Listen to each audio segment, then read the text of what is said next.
Gas সংকটের বিষয়ে আরো বিস্তারিত জানাতে নরসিংদী থেকে আমাদের সঙ্গে আছেন সহকর্মী বদরুল আমিন চৌধুরী। বদরুল, আপনি আমাকে শুনতে পাচ্ছেন নিশ্চয়ই। এই যে গ্যাসের সংকটটা এক সপ্তাহের বেশি সময় হয়ে যাচ্ছে, গ্যাসের সংকটে যানবাহন চলাচলে সমস্যা তৈরি হয়েছে। নরসিংদীর শিল্প কারখানাগুলোর কি পরিস্থিতি একটু জানাবেন আমাদের।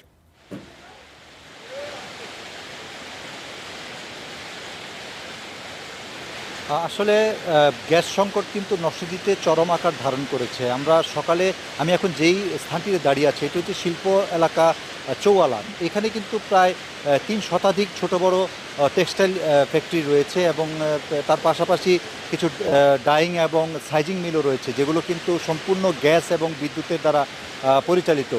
আমরা এখানে লক্ষ্য করেছি যে দীর্ঘ সময় পর্যন্ত এখানকার শ্রমিক যারা রয়েছেন তারা কর্মহীন অবস্থায় রয়েছেন এবং আমার পিছনে আপনারা লক্ষ্য করবেন যে সাইজিং মিলে না দিতে পারায় কিন্তু এখানে সুতার যে বিমগুলো রয়েছে সেগুলো কিন্তু এখন একেবারে শূন্য অবস্থায় পড়ে আছে। অর্থাৎ এখানে কিন্তু যারা টেক্সটাইল মিল মালিক রয়েছেন তারা কিন্তু তাদের সুতাগুলোকে এখানে প্রসেসিংয়ের মাধ্যমে এই বিমগুলোতে দিয়ে কিন্তু তারা প্রোডাকশনে যান, কিন্তু সেটি না করার ফলে কিন্তু ফ্যাক্টরির উৎপাদন কিন্তু থমকে আছে।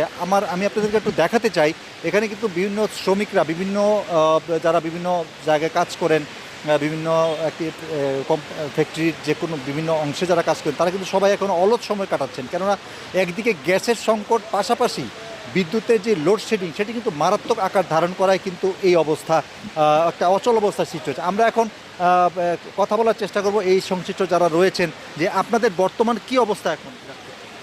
আমাদের বর্তমান অবস্থা খুবই নাজুক। গত প্রায় এক সপ্তাহ হয়ে যাচ্ছে, মানে গ্যাস চাপ একেবারেই কম।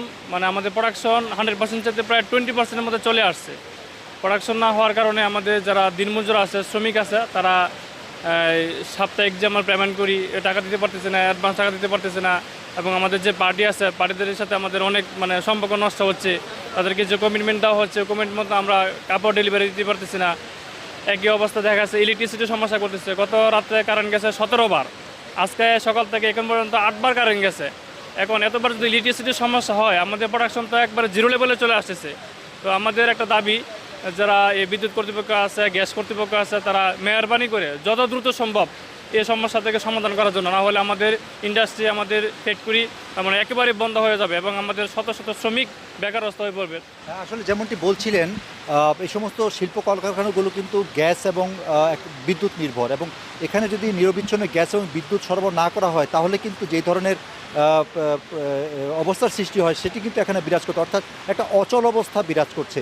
তো তারা চাইছেন সবাই যাতে সরকারের দ্রুত পদক্ষেপ নিয়ে বিদ্যুতের সরবরাহের পাশাপাশি গ্যাসের যে স্বাভাবিক সরবরাহ সেটি যেন নিশ্চিত করে। এবং এই গ্যাস স্বল্পতা কিন্তু শুধু এই ফ্যাক্টরিতেই নয়, বিভিন্ন বাসাবাড়িতে কিন্তু ছড়িয়ে পড়েছে এবং তারাও কিন্তু, যারা গৃহিণী রয়েছেন তারাও কিন্তু খুব কষ্ট করে তাদের রান্নাবান্নার কাজ করছেন বলে আমাদেরকে জানিয়েছেন। তো এই ছিল আমার কাছে নরসিংদীর গ্যাস সরবরাহ নিয়ে সবশেষ পরিস্থিতি। ধন্যবাদ বদরুল।